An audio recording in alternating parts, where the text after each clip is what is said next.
Hello friends, welcome to my channel. வாங்க நாம் இன்றைக்கி என்ன பார்க்க போகிறோம் அப்படின்னா, கிச்சனுக்கு ரொம்பவே யூஸ்ஃபுல்லான ஒரு டிப்ஸ் தான் பார்க்க போகிறோம்.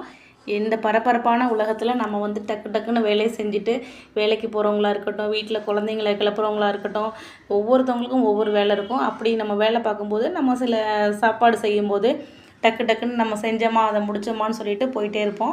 அப்படி செய்யாமல் நம்ம செய்யும்போதே அந்த வேலையை வந்துட்டு நீட்டாக ஃபினிஷ் பண்ணிகிட்டே இருந்தோம் அப்படின்னா நம்மளுக்கு ரொம்பவே யூஸ்ஃபுல்லாக இருக்கும். அப்படி ஒரு வீடியோ தான் பாருங்கள். நம்ம வீட்டில் எல்லாருமே ஒரு இட்லி மிளகா பொடி அரைப்போம். அப்படி அரைக்கும் போது அது ஒரு நாளைக்கோ 2 நாளைக்கோ அரைக்க மாட்டோம். ஒரு 1 மந்த்துக்கு இல்லைனா 2 மந்த்துக்கு சேர்த்து தான் அரைப்போம். இல்லைனா ஒரு 15 டேஸ்க்காவது அரைப்போம். அப்படி அரைக்கும் போது நம்ம என்ன பண்ணுறோம் அப்படின்னா, டக்கு டக்குன்னு அரைச்சோமா அதை சூடோடு அப்படியே போட்டு ஒரு பாக்ஸில் அடைச்சோமா அப்படின்னு சொல்லிட்டு பாக்ஸில் போட்டு மூடி வச்சுட்டு போயிட்டே இருப்போம். ஏன்னா அந்தளவுக்கு வந்துட்டு அவங்கவுங்களுக்கு ஒர்க்கு பிஸியாக இருப்பாங்க. அதனால தான் சொல்கிறேன். பரவாயில்ல, நீங்கள் அப்படியே அரைச்சாலுமே ஒரு பெரிய பிளேட்டில் டக்குன்னு ஒரு ஃபேனில் கொஞ்சமாக ஓரமாக வச்சுட்டு காய வச்சுருங்க. காய வச்சுட்டு என்ன பண்ணுறீங்கன்னா, அது ஆறுனதுக்கப்புறமா என்ன பண்ணுறீங்கன்னா, ஃபுல்லாக வந்துட்டு ஒரே பாக்ஸில் வந்து ஸ்டோர் பண்ணி வைக்காதீங்க. ஃபுல்லாக நீங்கள் வந்துட்டு ஸ்டோர் பண்ணி வைக்கும்போது என்ன ஆகும் அப்படின்னா, டெய்லிக்கும் அந்த பாக்ஸை நம்ம எடுத்து ஓப்பன் பண்ணும்போது அதோட வாசனை எல்லாமே டோட்டலாக போயிடும். ஸோ நீங்கள் என்ன பண்ணுறீங்கன்னா, 2ஆக பிரிச்சுக்கோங்க. ஃபஸ்ட்டு வந்து ஒரு பாக்ஸில் நிறையா போட்டு வச்சுருக்கோங்க. இன்னொரு சின்ன பாக்ஸில் கொஞ்சமாக நம்ம 1 வீக்குக்கு தேவையானதை ஒரு பாக்ஸில் போட்டு வச்சுக்கோங்க. அப்படி போட்டு வைக்கும்போது நம்மளுக்கு 1 மந்த் ஆனாலும் 2 மந்த் ஆனாலும் வாசனை குறையவே குறையாது. அந்தளவுக்கு டேஸ்ட்டும் அப்படியே இருக்கும். ஏன்னா வந்துட்டு நீங்கள் இதை ஃபாலோ பண்ணும்போது உங்களோட இட்லி பொடியோட டேஸ்ட்டு நம்ம ஃபஸ்ட் நாள் எப்படி அரைச்சோமோ அதே டேஸ்ட்டுக்கு முடிகிற வரைக்குமே அப்படியே இருக்கும். இந்த டிப்ஸை நீங்கள் ஃபாலோ பண்ணி பாருங்கள். ரொம்பவே யூஸ்ஃபுல்லாக இருக்கும். நாம் வந்துட்டு நெக்ஸ்ட் என்ன பண்ணலான்னு பாருங்கள். இப்போ வந்துட்டு நம்ம வீட்டில் எப்படியுமே இட்லி ஊற்றுவோம் பசங்களுக்கு.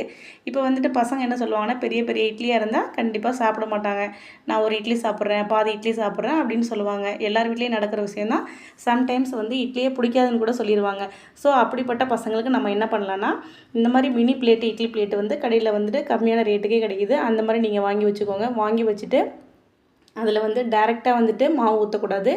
லைட்டாக ஆயில் விட்டுட்டு எங்குமே வந்துட்டு மேட்ச் பண்ணிவிடுங்க. அதுக்கப்புறமா இட்லி ஒரு சின்ன கரண்டியாக எடுத்து இல்லைனா ஸ்பூனை எடுத்து குட்டி குட்டி மினி இட்லியாக ஊற்றுங்க. ரொம்ப ரொம்ப லைக் பண்ணி சாப்பிடுவாங்க உங்கள் பசங்க. இட்லி வேணான்னு சொன்ன பசங்க கூட எனக்கு மினி இட்லி வேணும், எனக்கு ஊற்றி கொடுங்க அப்படி சொல்லி கேட்பாங்க. அந்தளவுக்கு ரொம்ப ரொம்ப பிடிச்சி போயிடும் பசங்களுக்கு.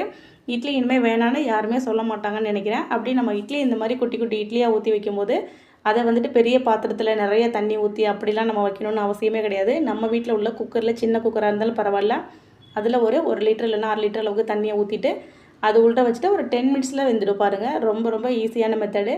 இந்த மெத்தடை நீங்கள் ட்ரை பண்ணி பாருங்கள். பசங்க இட்லி தான் வேணும்னு சொல்லிட்டு லைக் பண்ணி சாப்பிடுவாங்க. இந்த வீடியோ பிடிச்சிருந்தா லைக் பண்ணுங்கள். இந்த டிப்ஸை நீங்களும் வீட்டில் பயன்படுத்தி பாருங்கள். என்னோடய வீடியோ பிடிச்சிருந்தா லைக் பண்ணி சப்ஸ்கிரைப் பண்ணுங்கள். தேங்க்யூ ஃபார் வாட்சிங்.